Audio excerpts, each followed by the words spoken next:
Good afternoon.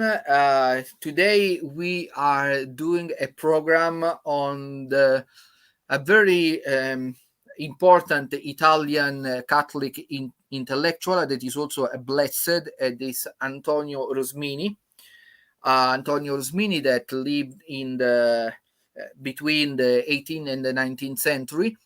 I will speak about Antonio Rosmini with few guests, and I want to introduce first with Samuele Francesco Tadini, that is the editor of the Rosmini journal about Rosmini. Can you remind me the name? I forgot the name.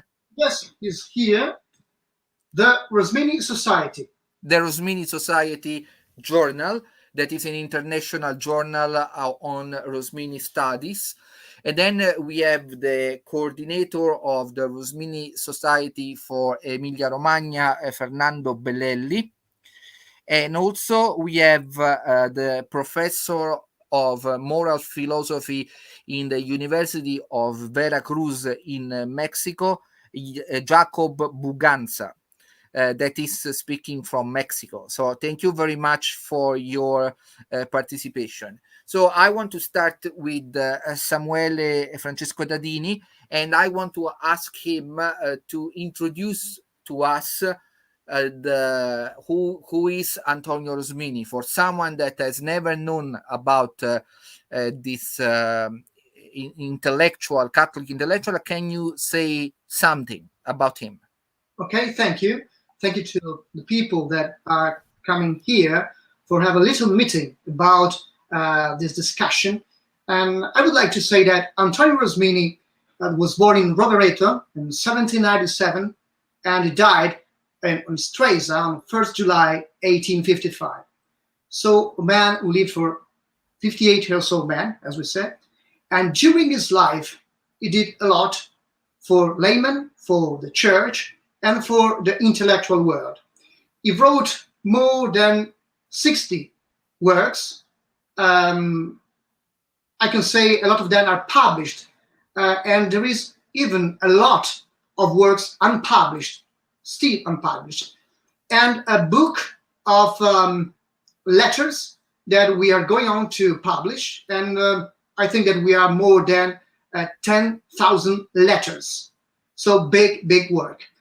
Who is Antonio Rosmini? Antonio Rosmini is a philosopher, theologian, and a great intellectual that during his life had a great relationship between the state and the church and important people. His philosophy is a Christian philosophy, and I think that could be interesting to say that when Rosminian's fathers, that are the members of the institution of charity that Rosmini founded during his life, went to United States for the first time, even his kind of philosophy came there, but was not so known because of the time there was big problem between Catholic and people that are not Catholic. But I have to say that this kind of philosophy could be useful even for people that are not Catholic, because it's a very, very interesting philosophy. At the center of this philosophy, we have the person in his relationship between the other people and with God. So like to form like a cross in a way, in a perfect vision that could be considered like a complete vision of the whole program that he wanted to express. I just would want to say something about a great philosopher who was a scholar in Rosmini's philosophy and was not Catholic, but was a person come from Scotland and went to United States, called Thomas Davidson.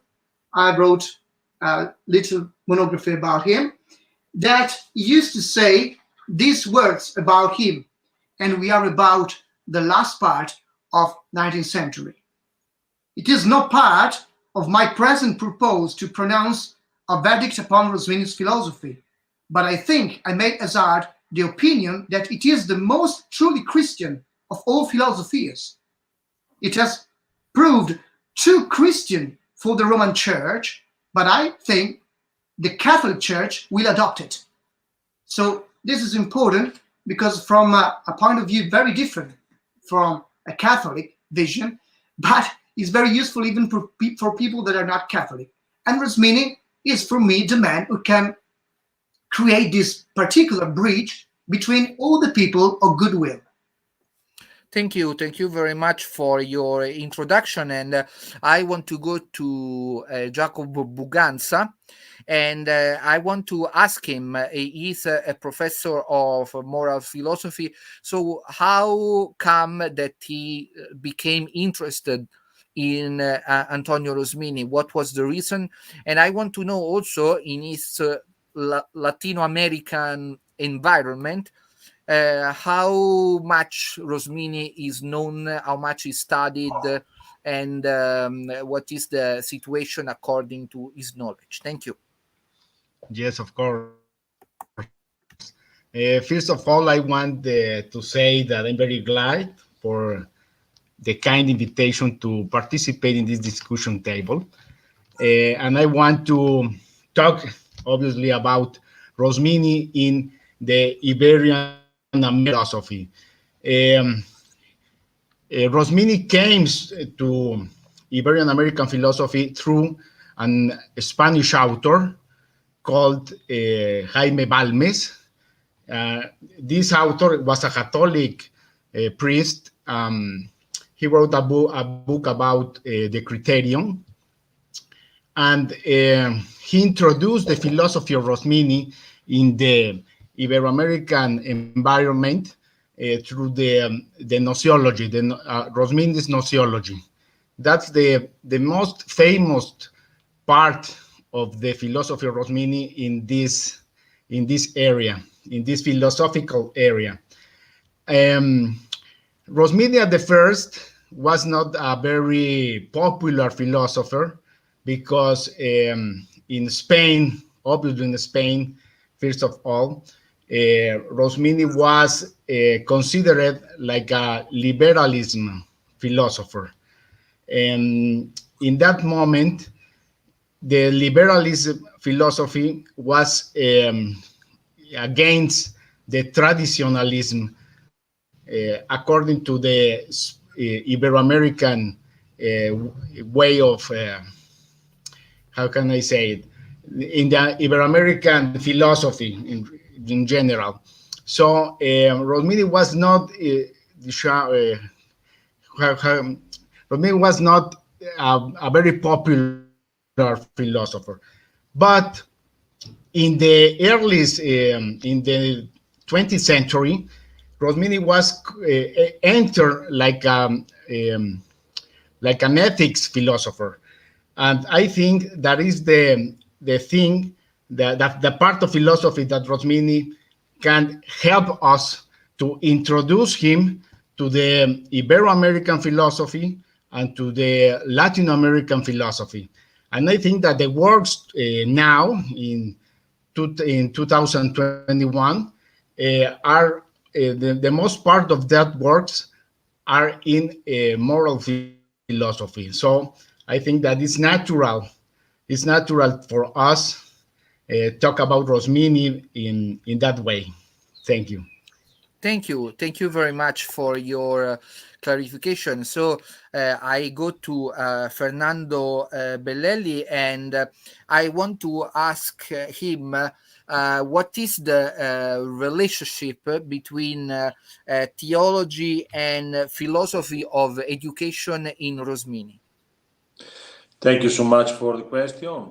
I apologize for my bad English, and I am so happy for this invitation.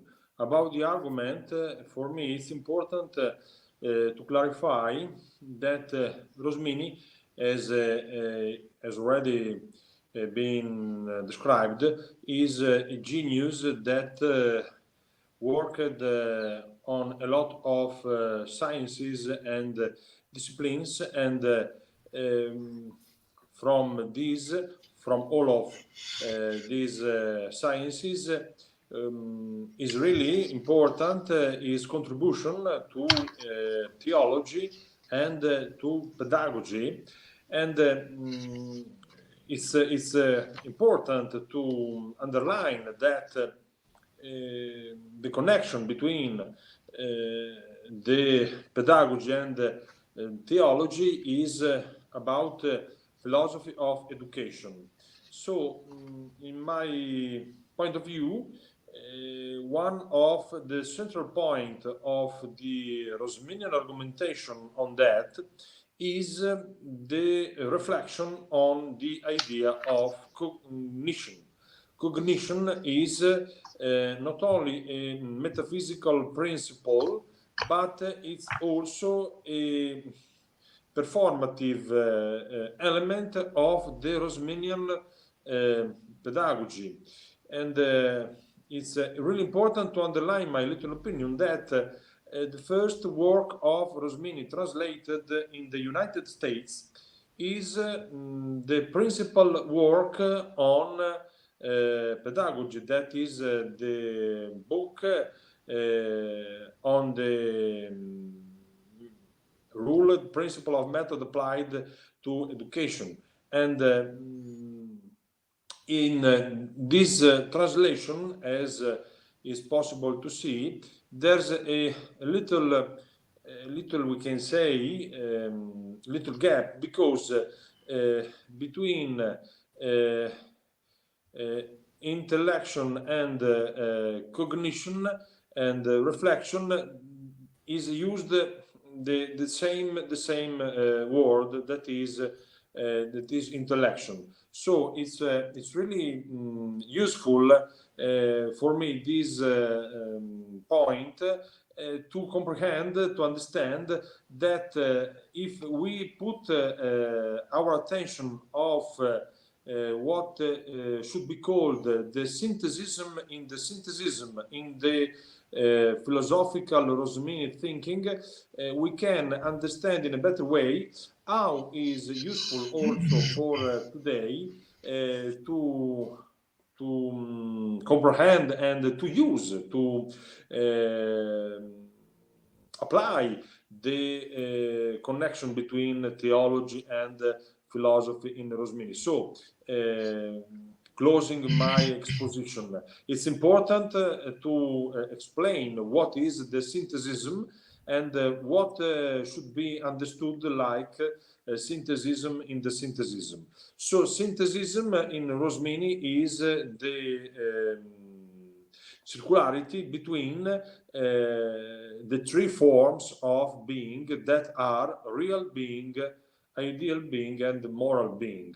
And it's so important that we understand and we comprehend and we underline that to be able to anthropologically live the synthesism is necessary to see that there is affection, there is intellection, there is volition, there is cognition, and there is reflection that are growing up in orders and orders, one over the other one. So for me, theology in Rosmini is focusing on the supernatural cognition that is connected with the natural cognition that is between the performative process of education of the people and the life experience of faith. Thank you. Thank you very much. I want to remind our viewers that we are on YouTube Ritorna Itaca, in Twitter account Aurelio Porfiri, in Facebook fan page Aurelio Porfiri. If you want to be updated, you can go to Telegram and subscribe. It's free to Aurelio Porfiri's channel, where you will be always updated about new videos, articles, and everything I am producing, or mostly everything. I want to remind our viewers that we have another program in English coming, and it's Sunday. This Sunday at 6 p.m. we will have a meeting with American intellectual E. Michael Jones, and we will speak about beauty. So if you can follow us this Sunday at 6 p.m., there is this program that will feature E. Michael Jones that I really suggest you to follow because it's very interesting. So I want to go again to Samuele Tadini and ask him,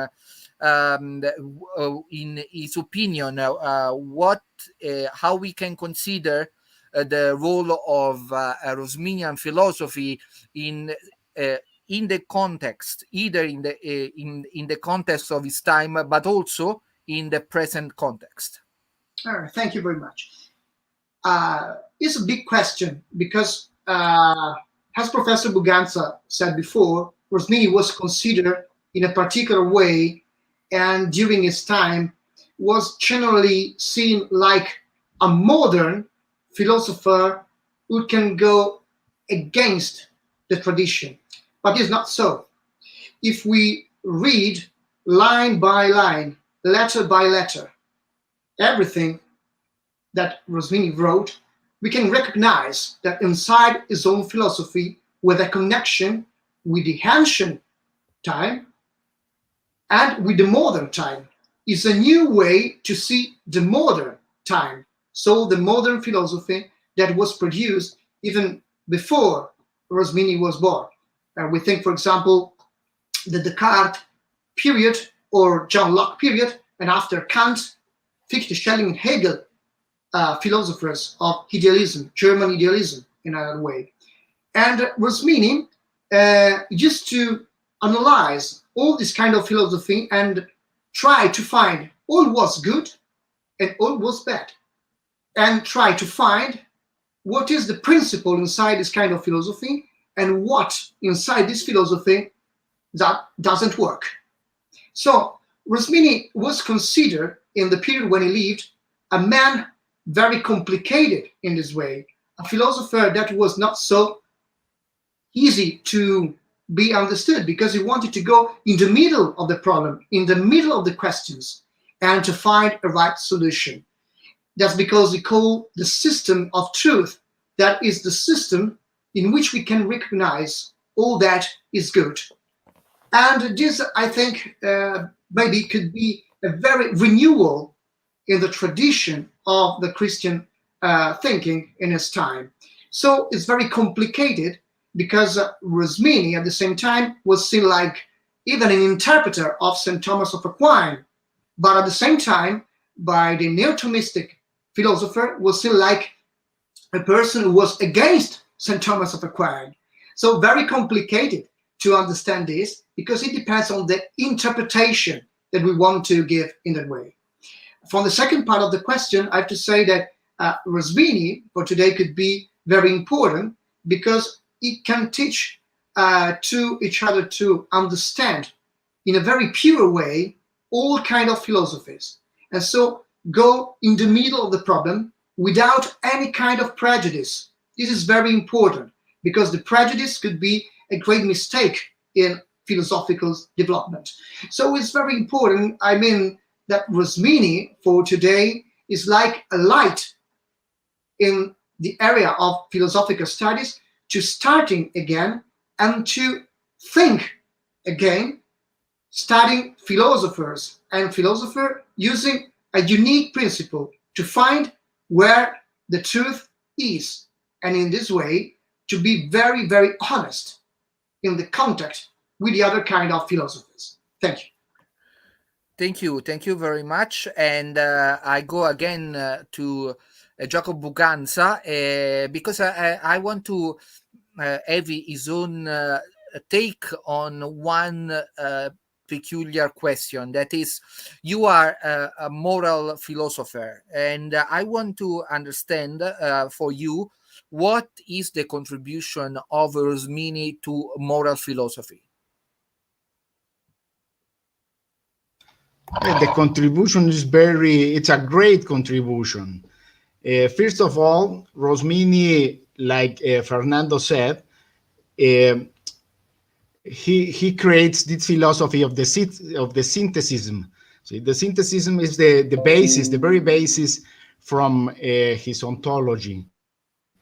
And in the particular case of moral philosophy, Rosmini takes this synthesis to show us how to see the moral problem.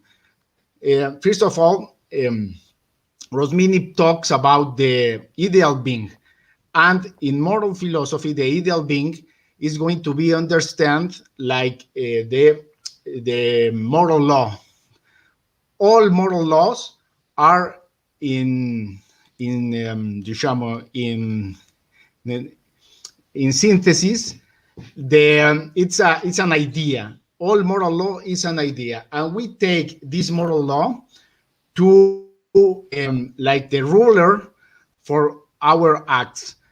Who acts? Acts the man. The man is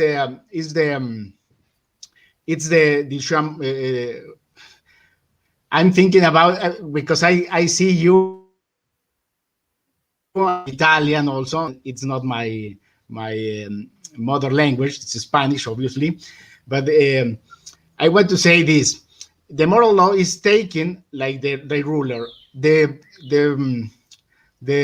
la voluntà, the will of the man is going to be the real being, and when the will of the man is according to the moral law, we call this the moral being.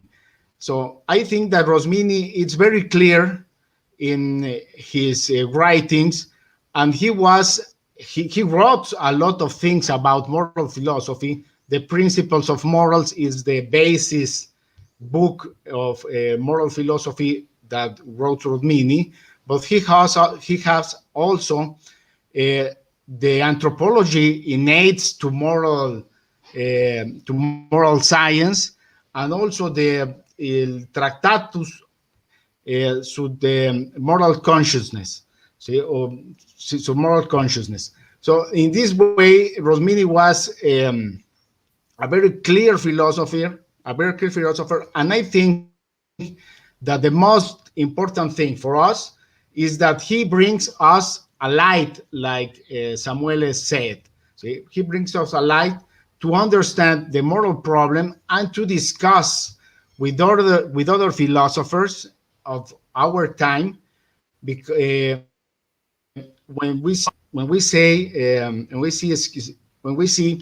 that they are destroying the moral law, or they are destroying the will, the human will, or when they don't see that the very the nexus through the will and the moral law is the moral being.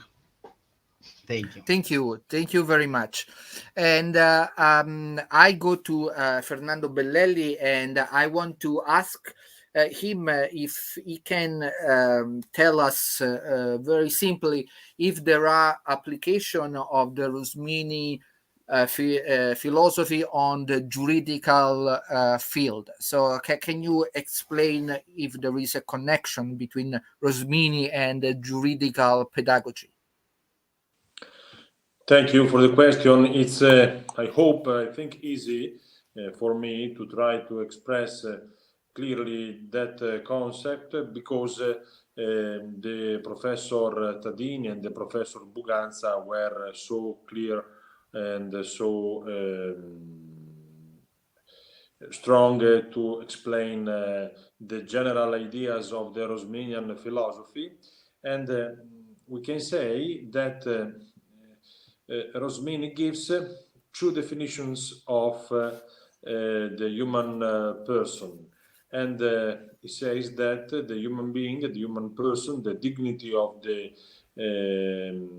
human person is, in Italian, diritto sussistente, subsistent right and law, we can say, and also in Italian, relazione sussistente, so subsistent relation, and to form the consciousness and the conscience in the human person is essential to arrive at least to the second order of reflections, as I was saying before, starting from affection, intellection, volition, cognition, and reflection.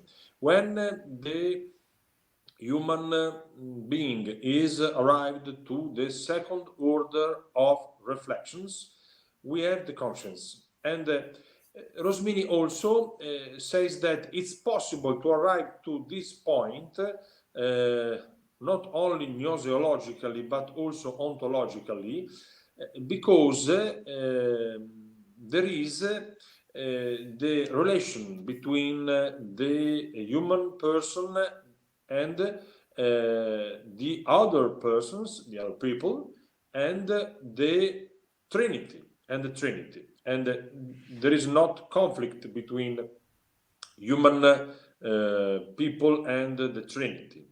And we can say that another important point is that when Rosmini, in his philosophy of right and law, says that the person is subsistent right and law, he says that the human rights are coming out from the order of reflection and the orders of reflections. So we can say that juridical pedagogy is a science, a discipline that can help us to see in a, I hope we can say, synthesistic way, the interaction between law and humanities, between human sciences, and between theological science and between metaphysics. Because in the person-like subsistent relation and subsistent right and law, we have the orders of reflections that help us to understand that there cannot be human dignity without ontological nature of relation from God. And to understand all of these relations, we have to comprehend how the human person ontologically is subsistent right before, but not without, the human rights that are from this originary condition. Thank you. Thank you very much. And I go to Samuele Tadini, and I want to ask him something. We also discuss in a phone conversation a few weeks ago about the strong connection that is made between Rosmini and Catholic modernism. And I mean, some people, of course, see Rosmini as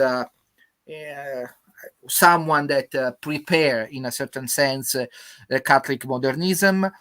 But other people say that indeed that's not true, that only Rosmini is someone that has renewed the Christian tradition, but within the same tradition. So I know this is a very big problem, of course, a huge problem, and we can only talk about this for hours and hours. But I just want you to synthesize this kind of very important question, please. So the big question is to understand the big difference between tradition, traditionalism are two different things. And this is my personal opinion. Reading Rosmini, I have understood that his own particular way is the attempt, and this is a big challenge, to create a renewal in the Catholic tradition. So he said, we have to consider the tradition, first of all, without being traditionalistics. Because if you remain on the vision of the past, you have always to describe when this past finished. So we arrive to medieval age period, or we have to arrive to the Council, for example, of Trento, and after nothing happened, or we have to be very clever and understand that even the people changes during the time, but there are some principles inside the Catholic dogmatic system that never must be touched. So Rosmini said, we must consider that nucleus like a sphere of the perfect things, but we have to change maybe the way to express what is inside to be understood by the people.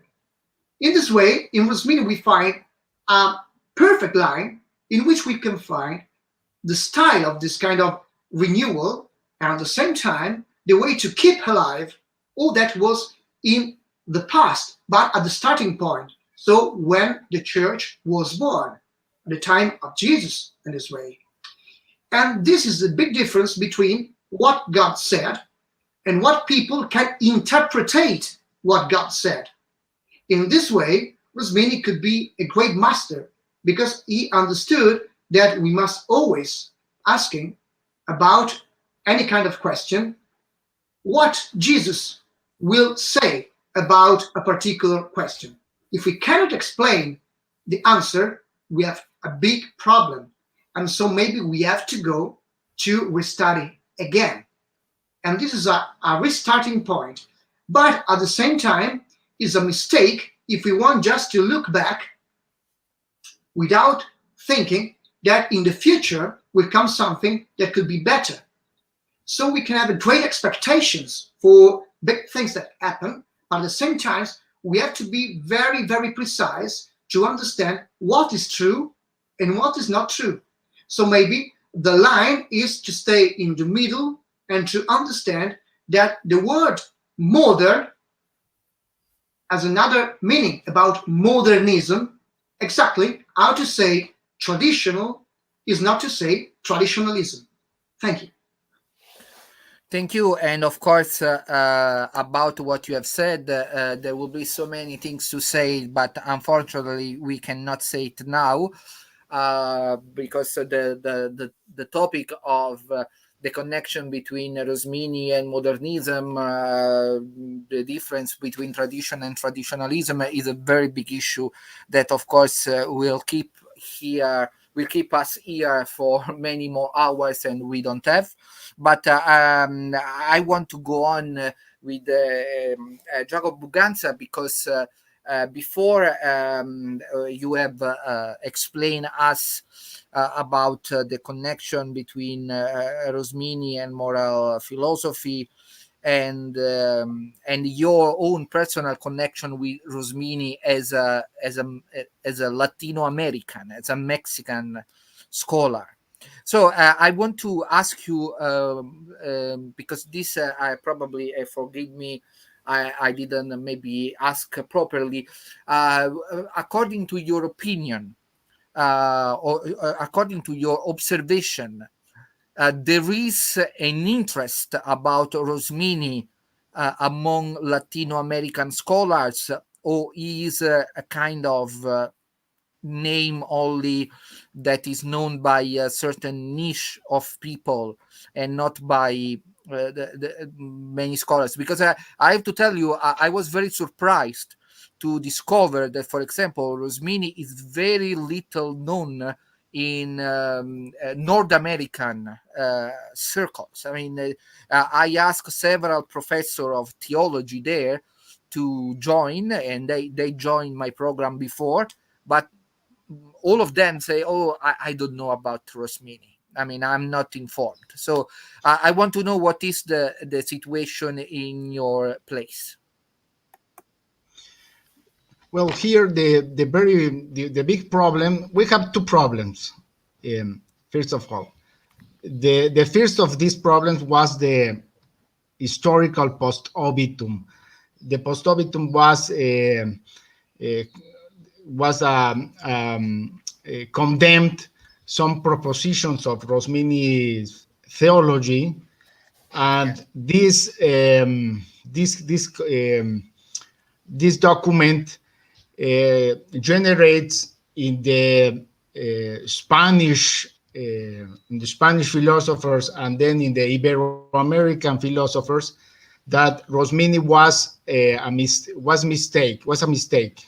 See, in the sense that he said some things that the Catholic Church traditionalism Reject. has a traditionalism that Samuel has told us was against that.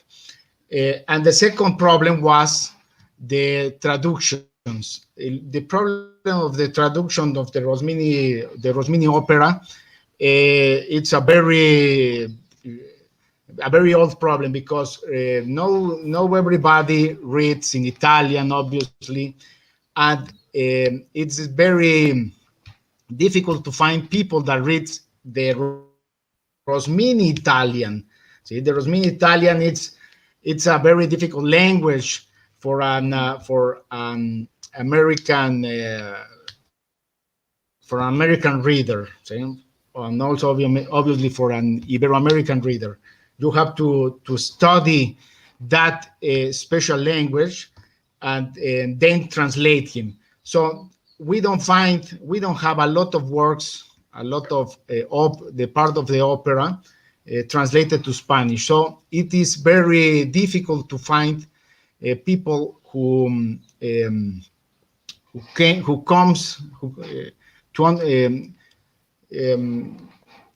that study Rosmini. Is very difficult, but I think we are making a very big progress now. There is also the Argentinian professor Juan Francisco Frank, and we are translating some of the most important opera of Rosmini. So I think that with this work, more people will be interested in studying Rosminian philosophy. By the moment, I think there is like you say in the United States, it's a very it's not very studied, our author. Thank you. Thank you very much. Yes, this is something I was also very surprised because for me, Rosmini is a quite famous name. I mean, I not only know the name, but for many years, I also wrote a book in Italian that take inspiration from Rosmini, Le Cinque Piaghe della Chiesa. I call one of my book the 5 plagues of liturgical singing. So I get inspiration, and also I stay in the Rosmini Palace in Rovereto for one night, and I tour the palace and look all the places of Rosmini. So I mean, I thought that it was a much better known name outside Italy, but I was wrong, and I hope this occasion is an occasion also for other people to know something more and to then read something more about Rosmini. I want to ask to Fernando Bellelli about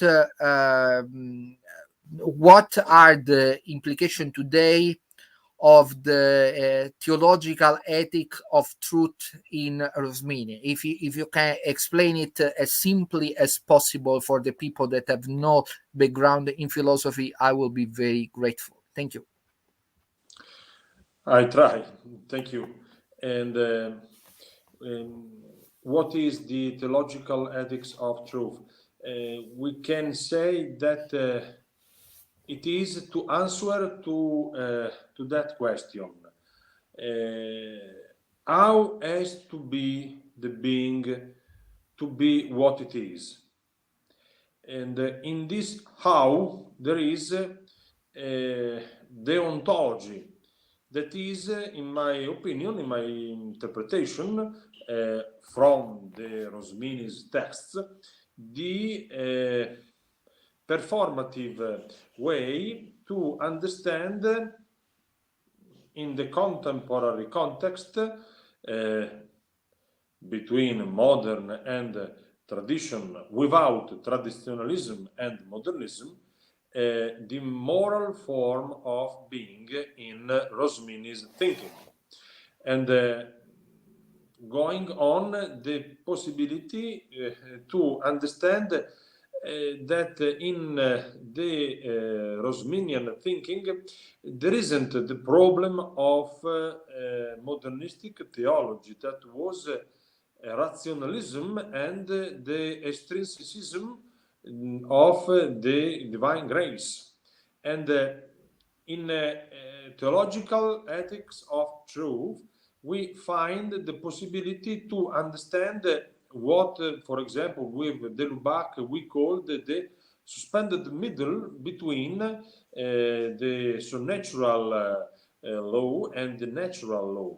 So it's really important to put our attention to the how of the question that I expressed before. How have to be the being to be what it is, and this how is about performative question, about the juridical pedagogy to give to the person the possibility to be what his nature is, and to grow the personality in consequence between the human nature and the human being. So maybe the classical metaphysics wasn't so in attention on the question of deontology. That is one of the most important point that Rosmini discovered in one of his most important work, that is Theosophy. So the theological ethics is useful because give us the possibility to go out from the rationalism and from an extrinsicistic conception of grace, and rethinking, for example, natural law and so on, in a juridical and pedagogical perspective that is coming out from the moral perspective of Rosmini, that is always not only ontological but also metaphysical and theological. I don't know if I have answered as you asked me the question. Thank you. Thank you very much. And we are close to the end of this program, but I want to ask one more thing to Samuele Francesco Dadini, and I ask you to synthetically tell me, you are involved with the Rosminian Study Center in Stresa, and where Rosmini died in Stresa. So I want to ask you if you can tell us what are the projects or the events or something that are organized or prepared in the near future about Rosmini. So what is in what is being prepared about him that we should know? Thank you. Okay. Thank you for this question, because give me the possibility to explain something about what we are going to do. So even thanks to other scholars, we want to present different studies about Rosmini, and this, I think that during the time will be published even in English, so it could be very useful even for English language speaking people. But also we have a project to prepare the letters of Rosmini, because it's very important to understand an author starting from his biographical point of view and put close to the works. Sometimes we can understand better, even when we want to understand why, for example, he wrote something in a particular period of his life. And this, I think, that could be very, very useful. Then we have prepared other books of Rosmini, and in particular one that will be published very, very soon, and will be published in 2 languages, so both Italian and English translation, and is a particular work that he wrote in 1848 against socialism and communism, in which he demonstrates that this kind of ideology would be like a strange religion that can complicate the life of people, not to simplify. And he demonstrated it was important to be very, very, very calm in studying all the problems in a way, and to see what happened in the political fields. And so this could be a very starting point to see how Rosmini works about discussion in politics, for example.